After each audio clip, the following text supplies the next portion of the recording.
So yeah, that's all good. Yeah, Uh, we'll just click so the, got it. again about what you just said about the inner child. Um, yes, is that people are so far detached from their inner child.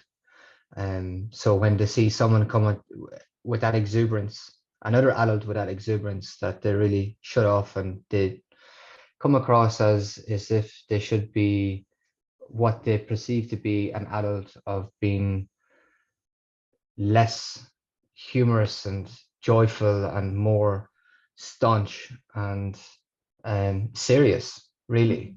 Yeah. Um, so it's yeah, to bring back that love and that joy and that divine child within, and to help break down those barriers of those restrictions.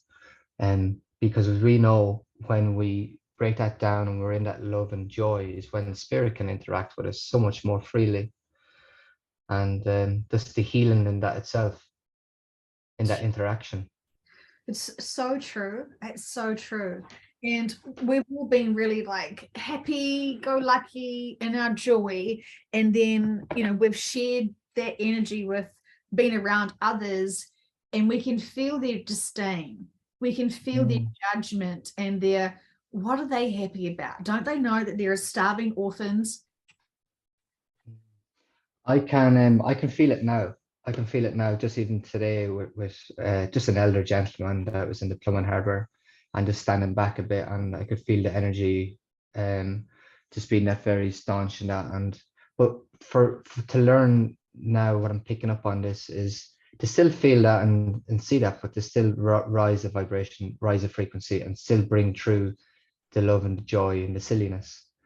So Yeah. it's time to meet that, because that seriousness has been out for far too long, and now It's it's out of time to bring it fashion back. now. It's not Yeah, it trending. is. Is it correct if I say cancel culture has got it and seriousness is out? Is that how we use cancel culture as a saying? I don't know. I don't even know. I don't even go to a cancel culture. I heard it a few times, but we just say it's out. It's old fashioned. It's time for the change. Well, I agree with you. I'm not up to the trends of things. I think for about 15 years I signed my emails LOL, thinking that said lots of love. Lots of love. And say something like, yeah, I just, I'm being me. That's so good. And Yeah. we have assumptions that LOL means lots of love, and sometimes it worked and sometimes it didn't. But my integrity and intention was to send lots of love. Mm. And whatever. So okay. So yes, while we've tried to be, um this is seems to be quite common. If one of my volunteers, one of my clients who's a volunteer, they've had practice lives being in this energy, and it is a fairy or an elf or a spriteling or an elemental, where they're just living their best carefree fantastic party life. And this is significant for the client. When I say to the subconscious, well, what was that fairy life like? That sounded like it was pretty awesome. And they said, well, this is to remind them and to give them I think it's like maybe the false confidence that life on earth is fun and carefree and joyful. I don't know, I mean, I could be cynical about it, but it is important for us to be uplifting, and we all have got strong stories where we could share about being disempowered by when we were finding our joy, being childlike, but not being bratish, but being, just skipping and uplifting and maybe singing a song. Mm. And, my children, especially Grayson, being 3, he's getting his confidence in speaking. And so, he wants to sort of keep up with the sisters. So he just creates songs, which is just lots of sound. And he thinks he's a musical instrument versus, a rapper. And so, he's all good, but he just wants to converse and share his happy days. And it sounds like, lots of interesting babble, which he loves, and he can sort of actually speak properly. But when he wants to be able to just bring and shed his true joy and happiness and express it in sound, he just can often, be a little songbird, which is cute. And it reminds me of your expressions that you're trying to drag people out of their emotional caves to express and be confident with expressing, but you do it with art. Yeah, that's very beautifully said. And the beautiful thing about when we're a child in that age, I actually was very similar to your son. I would get up in school when I was 4 years of age, and we'd have a visitor to the school, and I would just put my hand up and go, I want to sing a song. And I just make up a song on the spot. And I've done this a few times, and it's like, oh, this is the Mr. Bank manager, and just kind of making up as I go along. And it was so innocent and so lovely, and there was no fear. And And the other, you would have done, is it correct to say at 4, you would have done that to send someone pure love and energy versus a diva attention? Look at me, I'm going to, yeah, it wouldn't have been from attention, would it? oh no, not at all. That's very well said. It was from pure love and joy and happy and smile. And it was every visitor that came in, I put my hand up, and the teacher was like, oh, okay, Shane, go ahead. And we actually won a school a school event or something. Someone came and gave the school an award, and someone said a big part of it was me getting up and singing this song for them when they came in. But no, it was just from pure love and joy and happiness. And the thing about it is that as a child too is um the vulnerability was my strength, and like I shared with you before, the divine child is where the arrows and the swords go straight through because we're transparent. Oh my And as we gosh, grow yeah. and as we grow older, we build up these walls, and as society has been formed, and then we think, oh wow, I need to lock this up, this is not going to be received. So it's getting back to that Do you expression. do you think we build those walls to be accompanying the walls and the structures of society's systems? So we sort of build our own prison within the walls to try and be normal and to do what others are doing. And when we are feeling judgment, we try to merge to comply, to have acceptance. And so if you're the one singing beautiful love songs, and I don't know if children, did you feel, you wouldn't have felt children were judging you back then, would you? No, this wasn't even in the radar. Not Yeah, at all. Not at yeah, all. And yeah. this was all the way up until I was 7, 8, even up to about 11 or 12. And when I was 7, I remember welcoming in for my dad's 40th birthday. I had a white shirt and a dicky bow, and I was bringing people in, showing them where to go. I had the air guitar out. I was just banging in the air guitar, and people just standing around, and there was never 1 ounce of fear, judgment, insecurity, anything, because it was all coming from my heart of just pure love and joy. To make this the most perfect story I've ever heard, please can you confirm that there was some form of jazz hands? Of course, there was. There was. It was a mix of all dance moves and singing and stuff coming together. So it was yeah, really, really how beautiful. how beautiful. And so what has that reminded you And of then, in terms yeah, and of and just back to your question there too about when we come up and what happens. What I find is that we come up into we leave that beautiful innocence of that bubble, after you maybe 8, 9, you move up in grades in school, and things change a bit, and you feel like you've got to fit in because this is what society is telling you. Society tells us that not being normal, whatever that is not the place to be. And this has been fed in so many ways. To be different is not to be, it's not good to be different. So hmm, you really are under all this pressure as such a young individual that you just you end up falling to comply, unless maybe there is someone there to guide you and say, this is the way we live. Express your love and your joy. You are doing exactly as you're meant to be. Yeah. Would make a big difference. Oh, absolutely.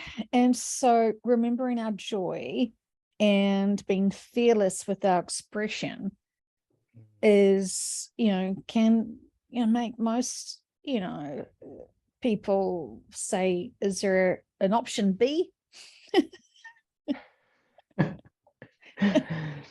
Is there an option B to our expression or to our feeling? It's just to be. Yeah, It really, it so really true. is. It And really is simple. that full acceptance, and notice what we're catching in ourselves with that limitation. Because it's that, well, if I did start singing at a supermarket or whistling or just having a smile on my face for no reason, and if I just am greeting people at the supermarket with a smile on my face, what's stopping us? What's stopping us from smiling? Do you know what you just said? You just when you said there about validation, what just came to, or about acceptance, what came to me is when I was that young kid and I was performing everywhere I got a chance and running around and loving joys, I was never looking for acceptance or validation. Those things weren't in my vocabulary. But I do know, and throughout my later years of into my teenagers and into my 20s, all the way up until I was 30, I was really looking for validation Mm, from my actions yeah. so much through my insecurities that had been built from me shutting down this lovely um 4-year-old, 7-year-old light self. And it was really hard to to find that again when I didn't even know what I'd lost. Oh my gosh. I think many people are going to relate to that. Because when you get to be a mature adult, supposedly you're not a child anymore. You can't do these sort of things. And the more we are consciously comparing ourselves to feel normal, even though, if you are an empath or intuitive, um, we can read so much more pain, dishonesty, judgment, all feelings and emotions. And often we will confuse that with something's wrong with us, which will then desperately shut down, handbrake those senses. And yeah, so fun, isn't it? Humans Mm. and Earth, so fun.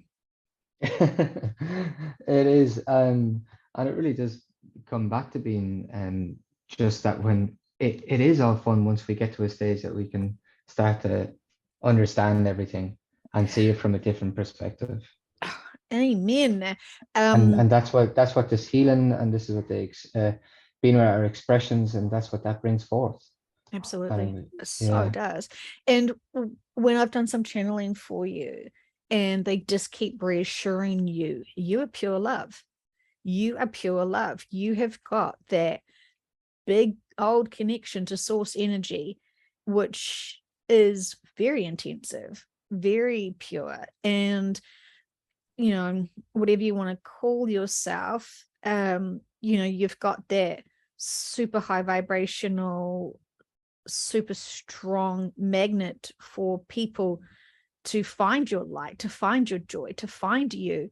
And while you are probably feeling when you were feeling in your teenage angst years, that would have been even more challenging because you would have got people being attracted to your natural energy, but it was, you were not looking. Yeah, it's like they were being attracted to you energetically, and they didn't understand why. You didn't understand why, but you felt like Mm. they were looking down upon you when they were trying to look up at you energetically. And it was then suddenly that attention that people were giving you because of that light you still had, You just lost confidence that you had that light, while everyone else could see you shining without jazz hands and singing.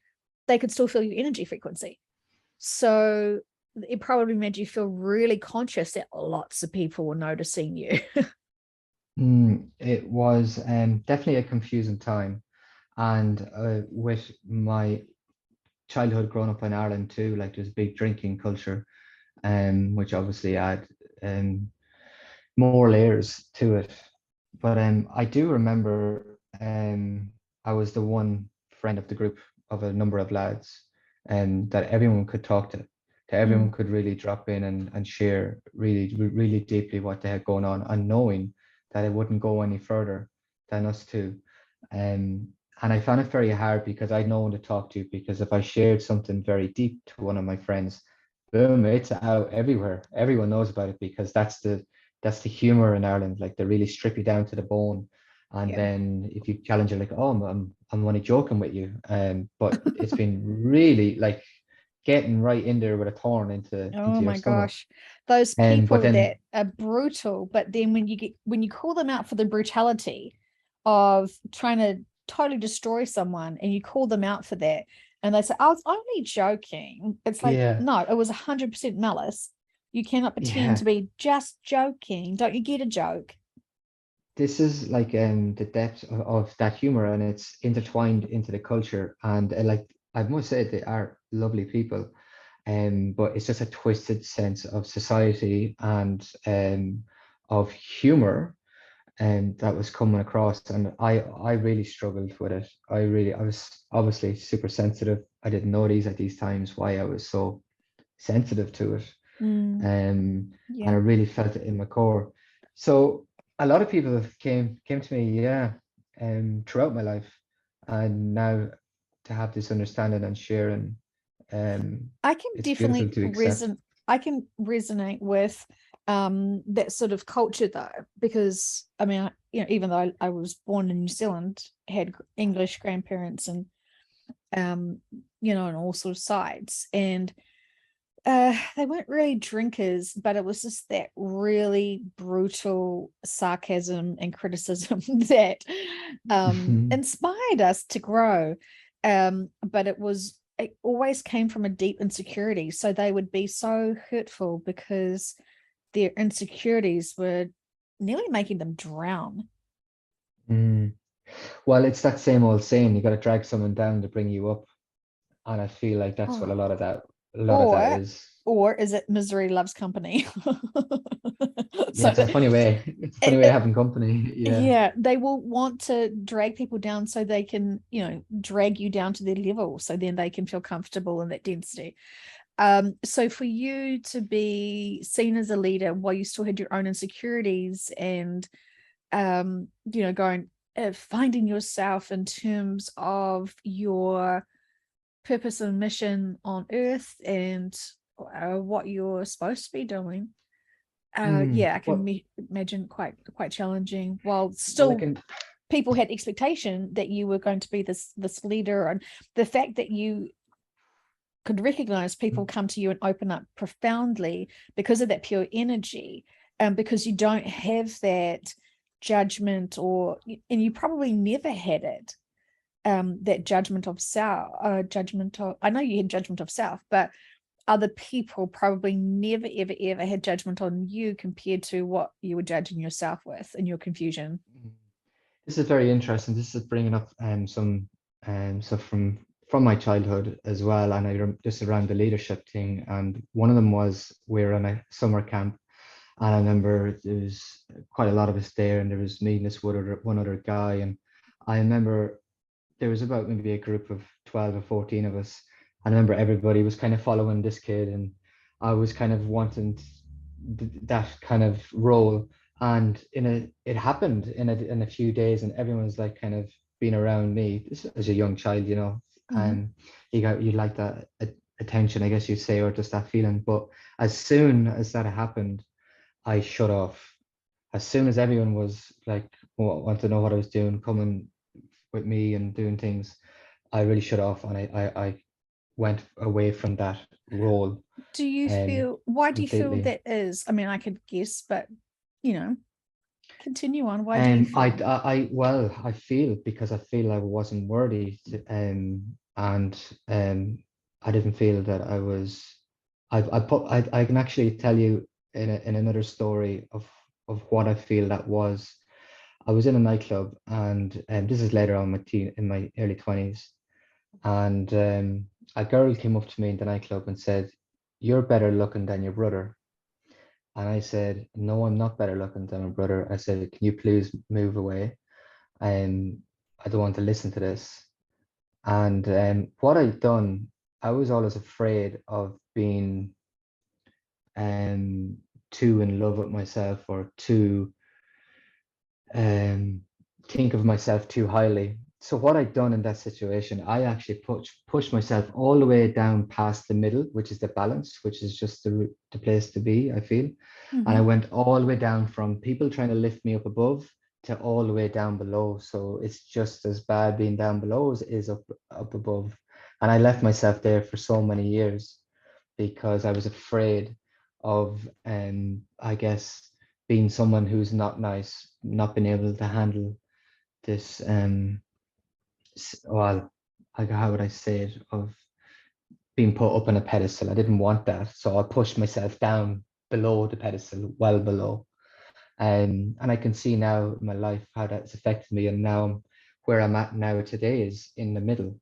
There's no Mm. above, no below in this stature. And Do, um do you feel when you mm, look back at it, all of those lessons to be humble, to be with integrity, to know yourself, and to not get carried away with other people stroking your ego? Because I mean, when we did that channeling, they showed that bright light that you were, and these moths coming to try and steal your light because they didn't realize they had their own light. mm, yes. I can see it all now from yeah, from doing the deep inner work. If you don't go within, you go without. And what this has allowed me to do is I can go back, like I can remember every bit of my life. I'm sure many of us can if we really go back into it.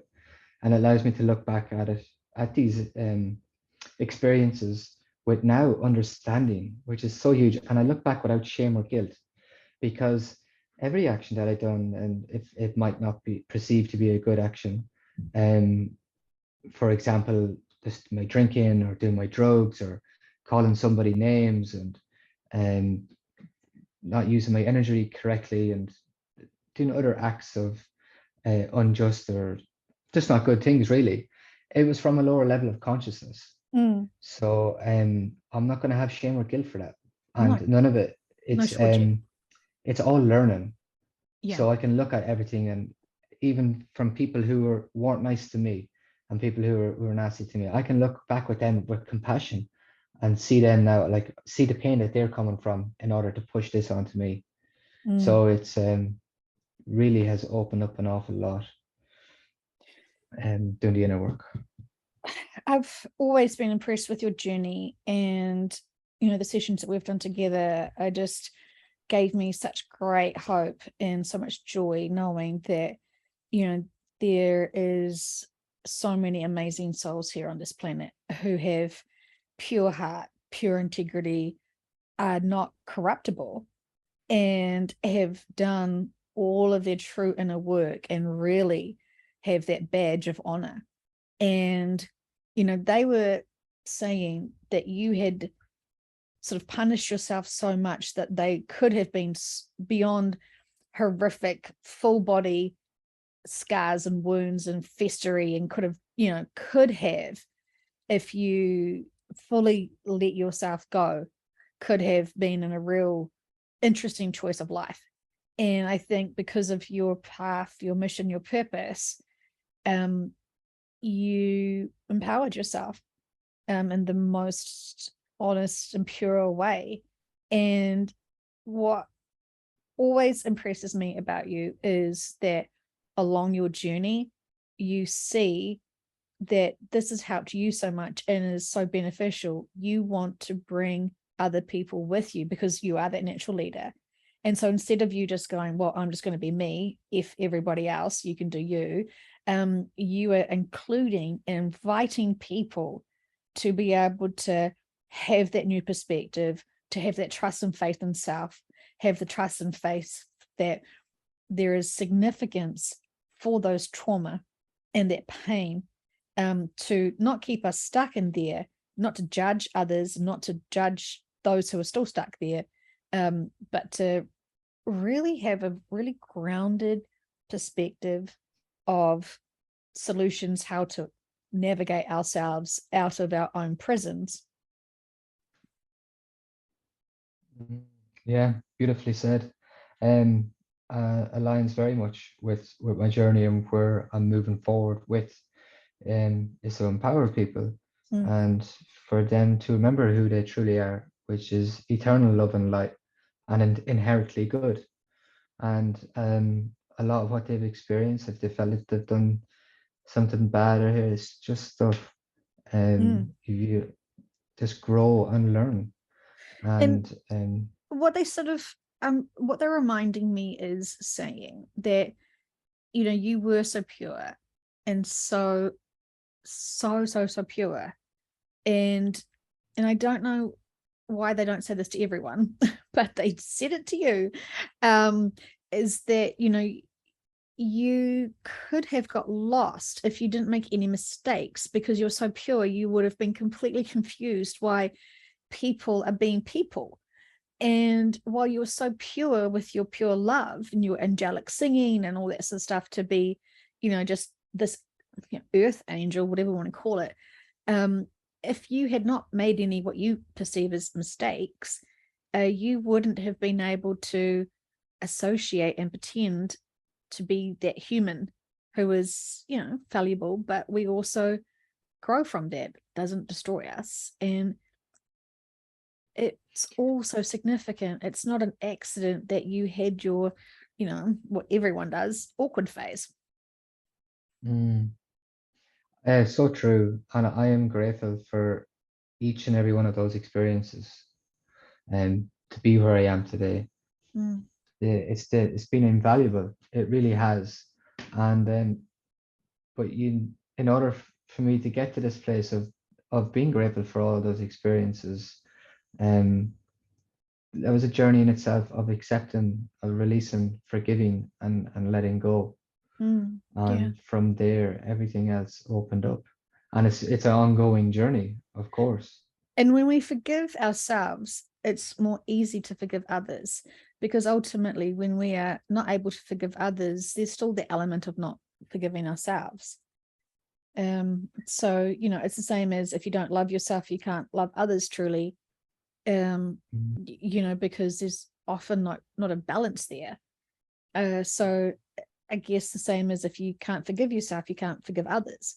So you have to forgive yourself to be able to learn how to forgive others. And, you know, it's really that the world is mirroring our triggers and our opportunities for growth. And but this was the tricky one, like for me to forgive others, but I found it very hard to forgive myself. And that took some time.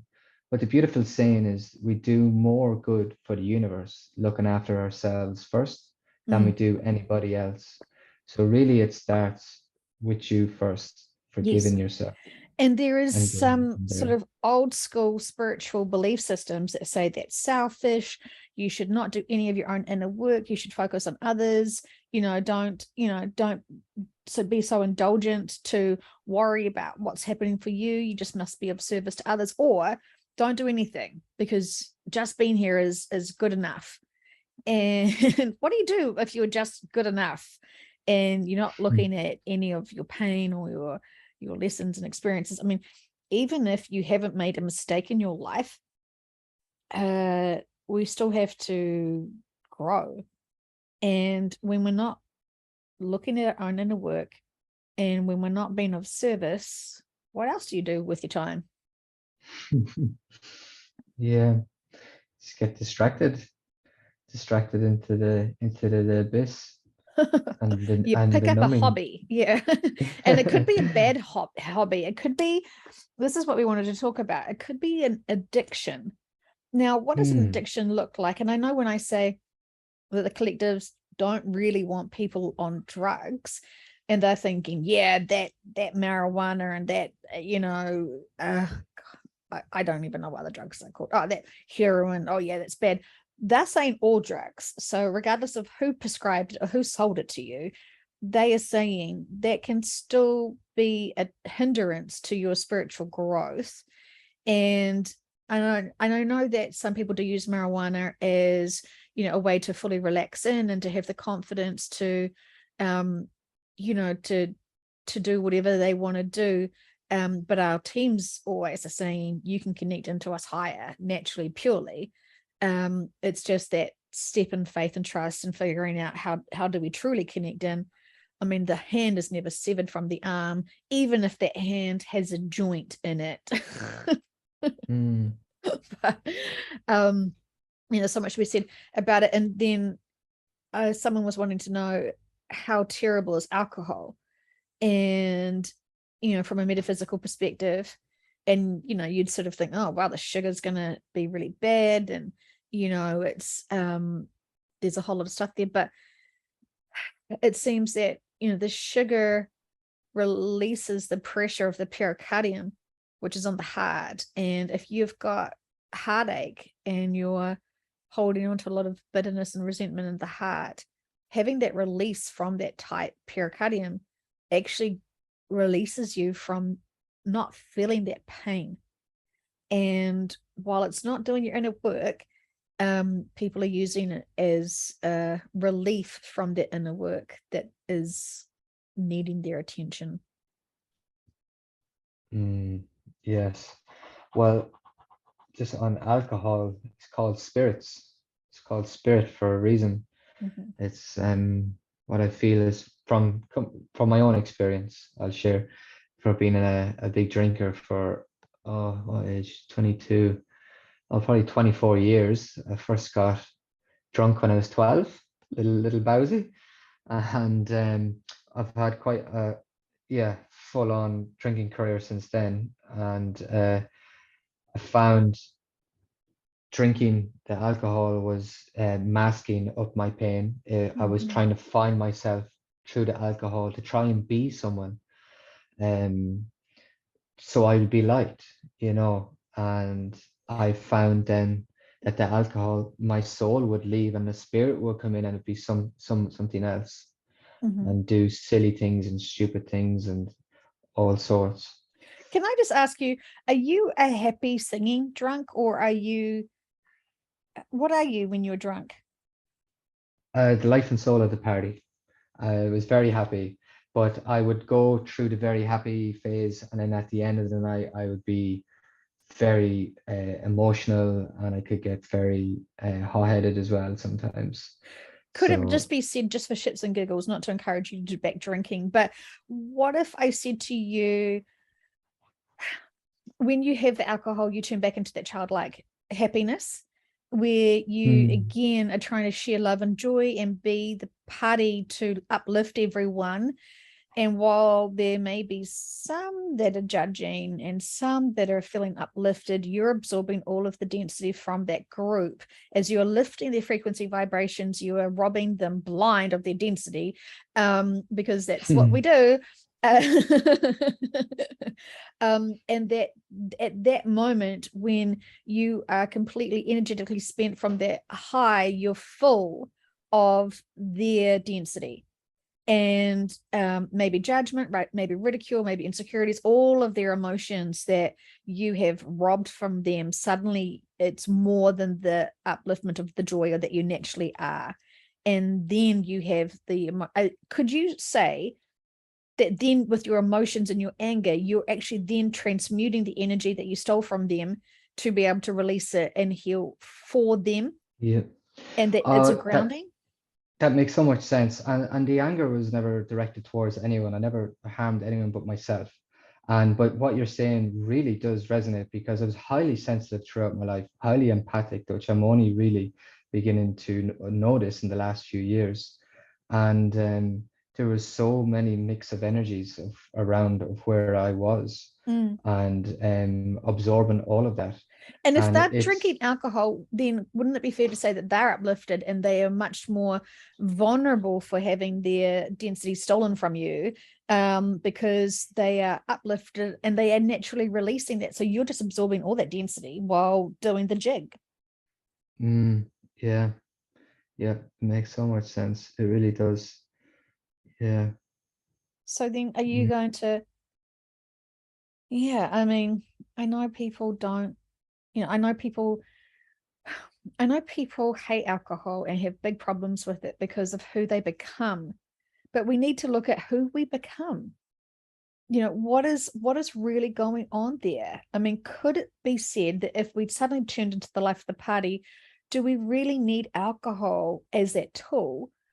Where is our courage to be it's just like with people who say, I need pot to connect in with my teams.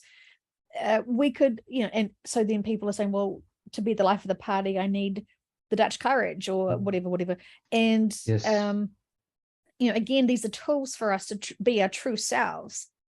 And once we understand what we're actually doing, without judgment, but with a metaphysical perspective.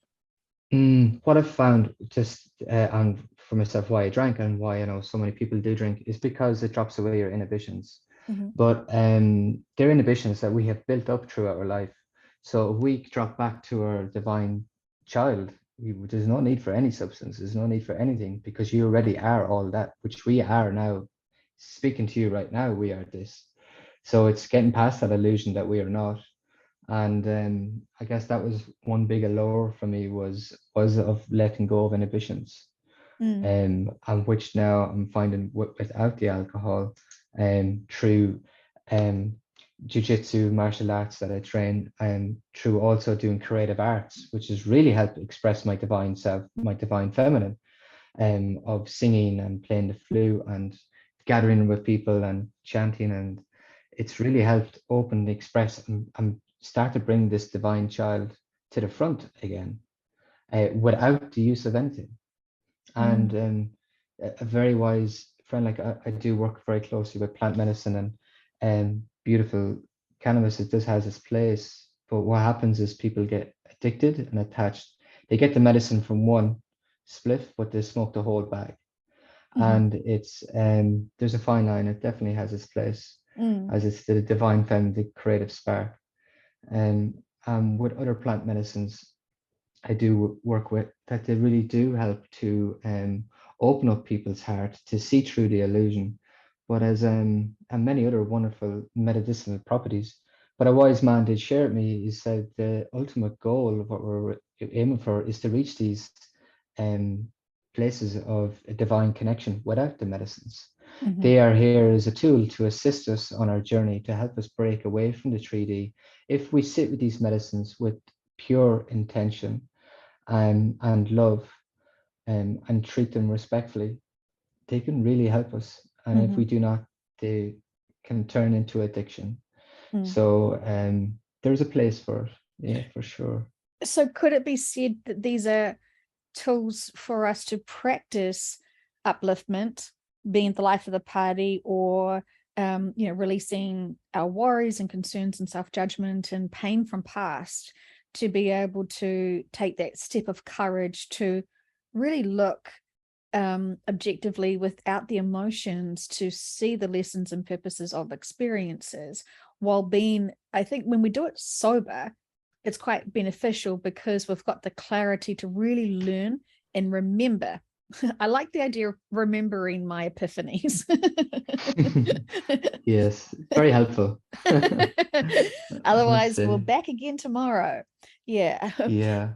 It seems like they wanted me to explore sleeping tablets and what that does. It sort of seems to limit people. I don't know if it's all people, but they're really wanting to say to people and remind them about the actual sleep we need and what we're doing here on this planet, consciously awake. It's the grand awakening. I mean, it's not, they're not adding the awakening as now you're awake to the agendas. I think we're physically awake too, on purpose. We're probably sleeping more than we maybe need, but because it's nighttime still and other people are sleeping, we all sort of feel like we have to keep on that play. We're not supposed to be awake for another few hours. And, when you don't want to wake up the house, what do you do with that sort of time? And you start panicking because obviously, again, you're not normal because everyone else is sleeping and everyone's telling you that you're supposed to get 8 hours sleep. If you don't get 8 hours sleep, then you can, suddenly die of something or blah, blah, blah, blah, blah. So people worry. And I know when people are anxious and worried, they would start, their nighttime routine to sort of switch off would be the marijuana or would be the alcohol, because they're really trying to get out of their bodies as much as possible. And there's still something that I haven't got out of them yet, might not be the right timing, about the sleeping tablets, because it may be like how with alcohol, you don't necessarily remember all of your actions and thoughts and everything. You sort of have those moments of forgetfulness. I guess, I don't know, it could be the same said as with marijuana as well. Would you say that if you had big epiphanies, if you overdid the marijuana, I don't know, like smoke the whole bong or cigarette or something, whatever, is there a possibility that you actually forget your epiphanies while high? Yes, of course. Okay, yeah. Sure. And so something is like that with the sleeping tablets, where your conscious memory doesn't get retained of that day the next time you have a sleeping tablet. It's quite an interesting thing. I need to do a channeling and someone explore it, or I need us to do a session with someone. Well, like I'm not surprised. I'm not one bit surprised. I've never heard that before, but I'm not surprised. It's a pharmaceutical. It's coming across the counter, and if it's going to suppress your consciousness for one day, which is huge, is something you don't get back. It's just another ploy in the society trap. It's so interesting, because I sort of feel like, when we leave our bodies, when we sleep, it's kind of like then we download all the information that we learned for that day. But when we're under the influence of something, it's like we can't detach from the body to do our uploads or something. And so therefore it's a reset. So that day starts again. We have to learn, because I've seen some of my clients listen to the sessions, religiously, but they still use sleeping tablets. And they can't apply or process the information. And even when I'm talking to them about like the sessions, they're like, no, I've never heard of the laser, or something. They're either drinking lots of alcohol, or they're using sleeping tablets. And it's like it resets their memory of what, I'm sorry, it's distracting. But what we wanted to share about is owning our truth and experiences while being human, while playing the fantastic role in life that we live as being human. We've all got our own roles, in the location where we live, our family dynamics, our co-worker work dynamics, and you are wanting to do a deep dive of trauma. And this is not for spiritual people, or is this just for people in general who have trauma? Obviously everyone does, but who is your target audience? It'll be anyone that I come in contact has experienced trauma. So it's a plant medicine integration and trauma workshop that I'll be sitting for a couple of months. But it'll cover a wide aspect of traumatic experiences and how to hold a space. And I work with the beautiful medicine of Hana Hano and plant medicine too, as I shared, and need to be responsible and to learn about the depths of the trauma, of how to hold that space correctly, so the person can heal, because they are the healer. It's not that I'm the healer; they are the healer, and they are the medicine. And to be guided, but something that I'm very passionate about, as after suffering traumatic experiences in my life, and been in an experience where I was highly traumatized, and there was no one around to speak to help me through it. And And yeah. I love everything you say and do. I just think it's so beneficial. You're just such a gift to humanity. You really are. And I know that people would be guided to you naturally because, your pure energy of having been of true service, and you don't have that, creepy vibe of, oh, he's trying to sell something and it's ego based and it's just nonsense. You empower people to empower themselves. And so you just come from this beautiful, like, take me on this journey, I'll take you on this journey with me, we can do this together, and you heal you. And I mean, I see so many healers saying and claiming, I heal my clients, I do this, I do that. And I just think, well, first of all, you're not respecting the universe's energy, you're not respecting your client's energy. And it's only when your client wants to heal is that they can heal. It's got nothing really to do with the practitioner.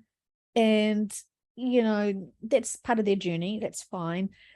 But you remind me of Dolores, because she would say the same thing. She doesn't heal her clients heal themselves through the grace of the connection of the higher self, or the subconscious, or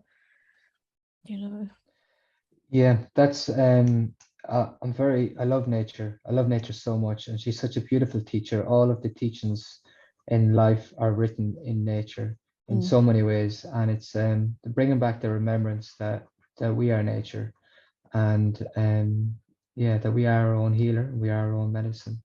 So that's what I'm very passionate about. It's remembrance, is remembrance of who we truly are, and to connect with God or source or creator or energy is going out into nature and experiencing and feeling, and that's where it's at, and that's where we remember. That's where, in my experience, how I remember and come back to my heart and come back to being. So beautiful to be fully in harmony and with the cycles of life and the rhythm of life and the planet.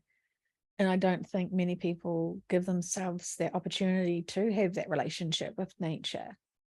And you were saying to me about the addiction of distractions, and almost everything is a distraction, potentially. Come back thousands of years ago, we were in the age of survival. Now we're in the age of distraction. And what we find in society today is that you've got all the TVs, you've got all of the consumerism, movies, subliminal messages. It's everything to really to dumb us down to look, we can never lose a connection to nature. That's a really beautiful thing, because we are nature. But they're doing everything to put up barriers around that. And Well, through I systems. have heard that, and I understand lots of people, don't want to watch, the news and sort of, state TV, and and I understand that. And Dolores sort of said, if you wanted to stop fear, turn off your TV, because it's a Does it fear really box. exist?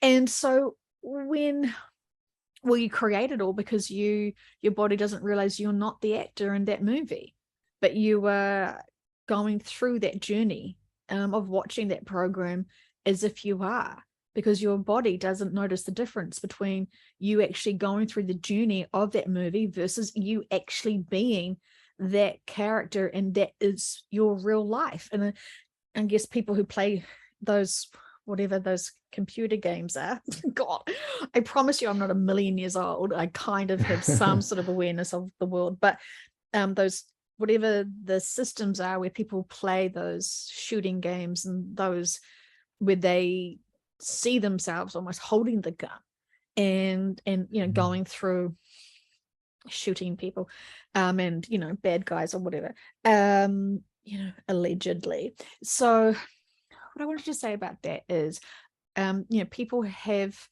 asked their subconsciouses about what is the agenda of this movie? Is it truly to steal our souls or corrupt us and a whole lot of stuff?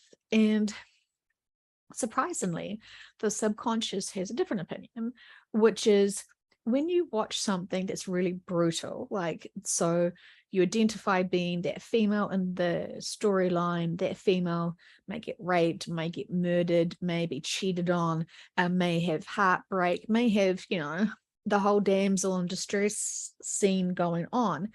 When we are feeling that and having that experience, while it's not us being killed, obviously we're not the actress, we are feeling those emotions and then remembering we're still living from that. We're actually, it could be said that people are healing their trauma by experiencing and briefly reliving potentially what they have actually lived in another lifetime. And it's actually can be, from one metaphysical perspective, it can actually be healing our deep traumas from other lifetimes that we would never even know we had. And it's not until you dig into like regression work and see all the other lifetimes you've lived that's still got massive impact for you. And this is why some people get super excited about certain themes. Like some people are super Star Trek fans and other people are super Lord of the Ring fans, and whatever they really love to watch and they deeply resonate with and they don't quite understand why. Often it's because they are reliving fond lifetimes and having to emotionally go through that journey again, not realizing they actually had something very similar, and potentially there is some inner work and some trauma that needs to be released from that. Super, super interesting. Yeah. Well, yeah, I mean, there is this duality of what we think is evil and bad, and the dark agenda is definitely, obviously, but then when we ask about it in sessions, we can be surprised. It can be them saying this is healing, this is traumatizing people for that brief moment of that movie, for them to be so deeply impacted by it that they actually think and feel their way out of it and heal themselves and get the balance. So see, this I love how the light works. I love how it can just move its way into all of this that we might perceive to be not so absolutely so good.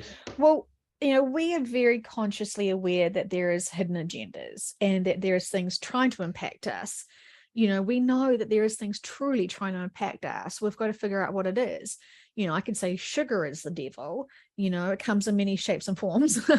And that salt is actually the hero for us. But it's very hard to find that information out and to believe it and trust it and learn it and feel it when sugar's in basically everything.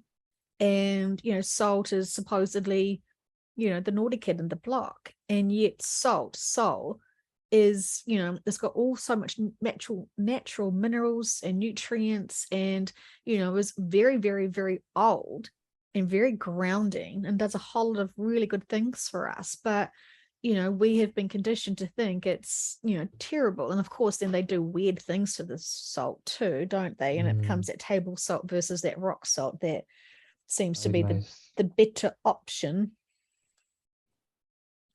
So I love being able to explore, is this bad? What do you have to say about the subconscious? What is the metaphysical perspective of those horror movies or that program or whatever, because we can have 3D assumptions and opinions, knowing that many people are using their free will to try to heavily disempower humanity. And that feels so scary sometimes. And then face our fears, ask in sessions, and then they give us a new perspective that helps us overcome that trigger and frustration of, if only people could turn off all their TVs and stop watching movies. There's so much I agree. Getting out into nature, very grounding, very connected, being in the rhythm of nature, and just the sounds of nature is soulful and so incredibly, it's a blessing. But Well, people yeah, are scared of nature, though. Someone I know, I can't remember my client, they said that they didn't want to go to the new earth because they don't like outdoors much. oh wow, oh wow. Well, it's very, very real for that person. So I feel for them for Well, sure. But people don't, people forget is that we share a destiny with a tree. Um, we both need good water to survive. We both, if you look at the tree stump, when a tree ring and a fingerprint, it's very, very similar. If you look at the tree branches to the branches in our lungs, it's also very similar. And we share breath. We share sacred breath with the tree. We're very connected, and this is where I'm passionate to bring people back to this connection. The trees are so beautiful and so powerful. They've been holding space since the dawn of time, and so knowledgeable. And it's just really simple to get back and start speaking to the trees and grounding. Like everything is, we're living in such a fast-paced life that everything has to be done really quick, and we overcomplicate things and we add so much more material to our lives that it gets overwhelming. There's too much stuff to do, too much everything, when really what we need to do is to just keep it simple, take it back, go at the pace of nature, and ground. As we choose to come here to be with Mother Earth, to be on this life, to be here, um, and there's so many people which I do see in the groups and sharing, and it is lovely, and to find out they're a starseed, and it's really very beautiful, and to just want to go home. But really, people would need to ground first, to ground with the earth, this is what we're here to do, and stay connected to the stars, stay connected above at all times, but root ourselves here with Pachamama, because that's what we're here to do, to be here and to assist in the healing with Pachamama and ourselves. But yeah, to keep it simple, really scale it back, stretch, breathe, take your shoes off, ground with the beautiful soil and grass of earth, and feel the trees just cleansing you as you walk past them. They're taking away the lower energies. They're cleansing you and getting into the water, the sacred water, and respect the water with love, and speak to it and say, thank you, sacred water, because water is the soul of life, and water is in us all. And if we look at a statistic, I guess you would call it, is there's 70% of water in the earth, and there's 70% of water within us. I don't know if that's just a coincidence. I don't think so. But yeah, it's just really come back to getting things simple. That's where we develop our peace. Absolutely. Yeah. I mean, you just took me on a little journey just to relax and feel that deeper grounding. When I was sort of feeling, well, what is, I know that everyone chooses their location, and everyone's in, certain locations all around the world. And if you're in one of those very highly overpopulated, that's a judgment, isn't it? It's overpopulated there. And those bigger populations with those massive cities, I mean, how do they ground? Or is it their life purpose is really to have more interactions with each other and be in that more hive energy? You must be so connected with everyone when you are in a bigger city, because all of your energy fields are just jiving off each other. It almost feels like you have to have all the extra noise of the electricity and the devices to not, I think if you're to distract yourself from all the extra stuff, it's quite busy. Yes, it is. And I know from my experience, if I stepped into that now, I'd probably have a meltdown. I take some time until I can balance to get back in there I'm if so I need to be sorry. there. I'm not laughing at you, but I'm just thinking, No. you'd have to have, like 17 branches of like lavender and potentially a full bodysuit of like Well, rose the quartz or thing something. is, the thing about it is, I definitely can do it, and I definitely will, as that's where I will need to be, and I'll be bringing the forest with me. The Mm, thing is, we never leave anything behind, and it's all within us. It's all within our heart. So those people in the big cities who are around mm, is really the key of meditation and dropping into your heart. Don't worry about connecting to the earth, to the angels, to the universe, to anything else. We got to connect to ourselves first.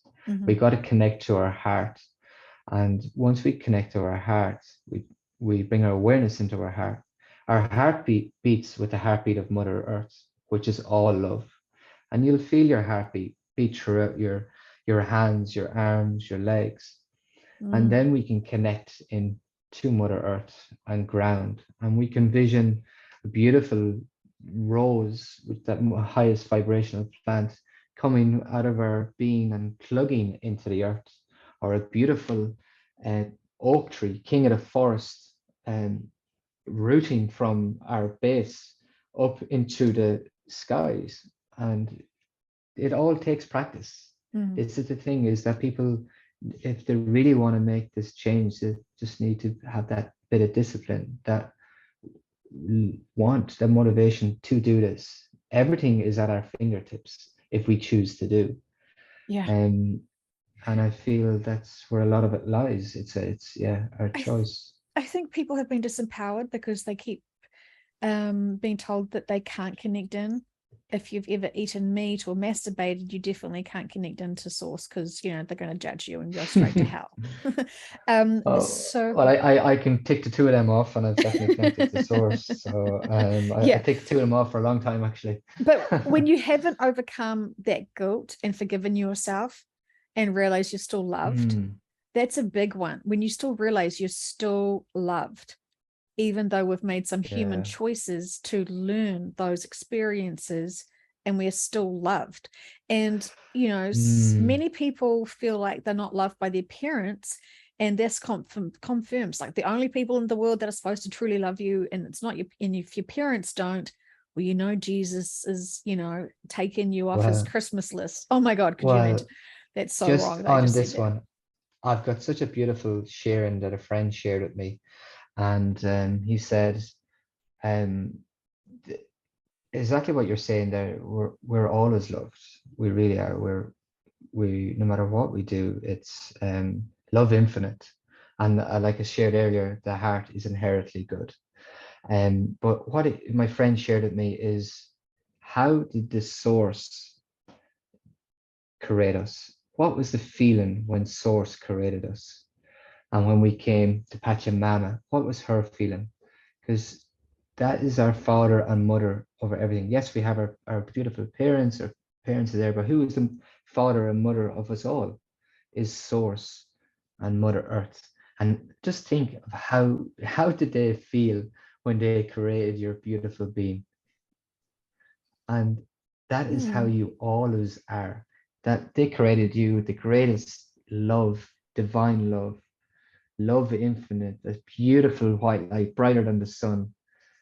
And that's how they always see you. That is always how you are. It's just down here in this illusion and this dense energies that we lose track of who we are, which is that love, that Yeah. beautiful, bright love at all times.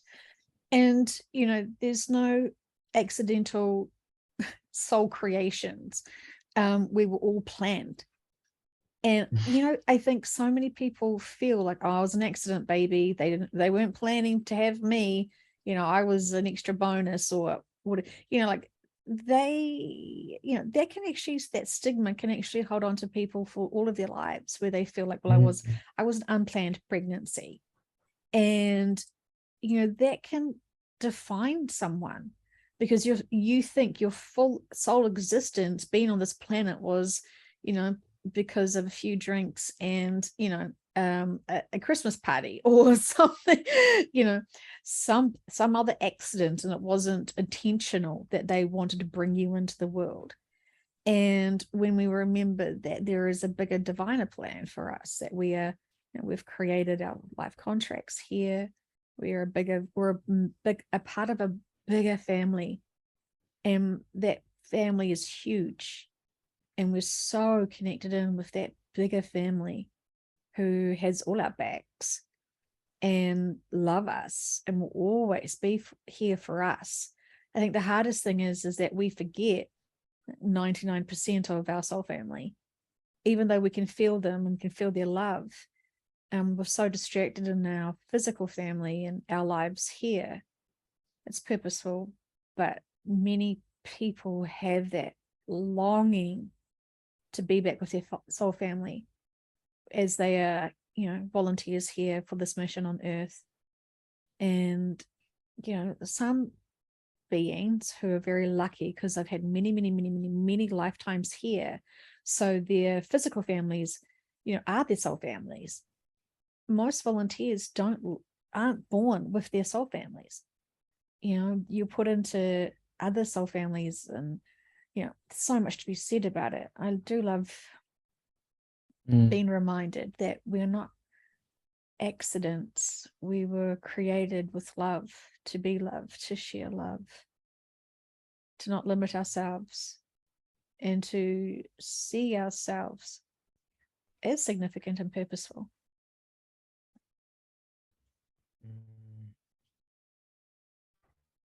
Yeah, beautifully shared.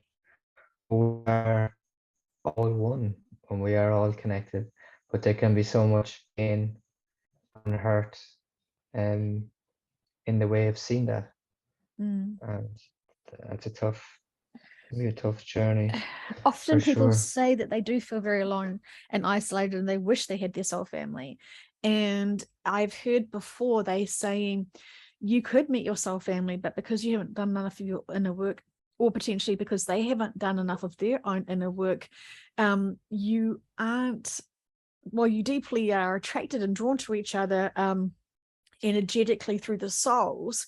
You may have complete different belief systems or backgrounds, and actually it can be really detrimental because it's just another person that's going to trigger you and make you even more confused, that why do I resonate with this person so deeply, and yet I have nothing in common with them. And so it's always very, very, very significant when soul family members come into your life, and it's usually when you're able to help empower them versus sort of energetically vampire destroy them.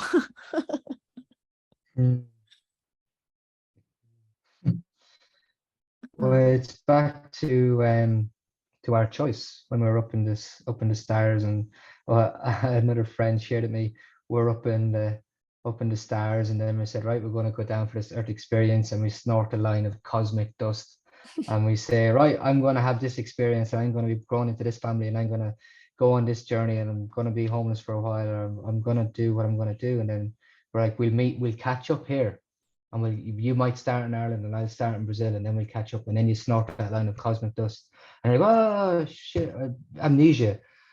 And then you find each other, and then you know who you are again. And it's that knowing when you meet that person and you look in their eyes, and it's just that feeling. And family is not just family that we're led to believe, because again, that's separation. Family is everyone. We are all family, and that's the trees, the birds, the animals. That's all beings, all brothers and sisters. We are all family, and that's the one love. And that's where we're at. So, and we go back up and come back down again, snort that line of cosmic dust again, and come back down here again. Yeah. See how we go. But yeah, we're all connected, and we're all loved. And we're never alone. We're never alone. Even if we are alone in a room, energetically, it's not possible for us to be alone. And No. that is, that can feel a bit claustrophobic for some people that want some private time. But also, our soul families aren't pervs either. And, energetically, we are so supported. And when we use our free will and ask for the things that we need, it's incredible how fast that will show up for us. It's amazing. Okay, thank you so much. I'm going to stop this recording, and I do appreciate you so much. So good. And likewise, it was lovely to share. Thank you so much. It's lovely to speak freely and to be received, and yeah, very grateful. Thank you. Such a blessing. Thank you.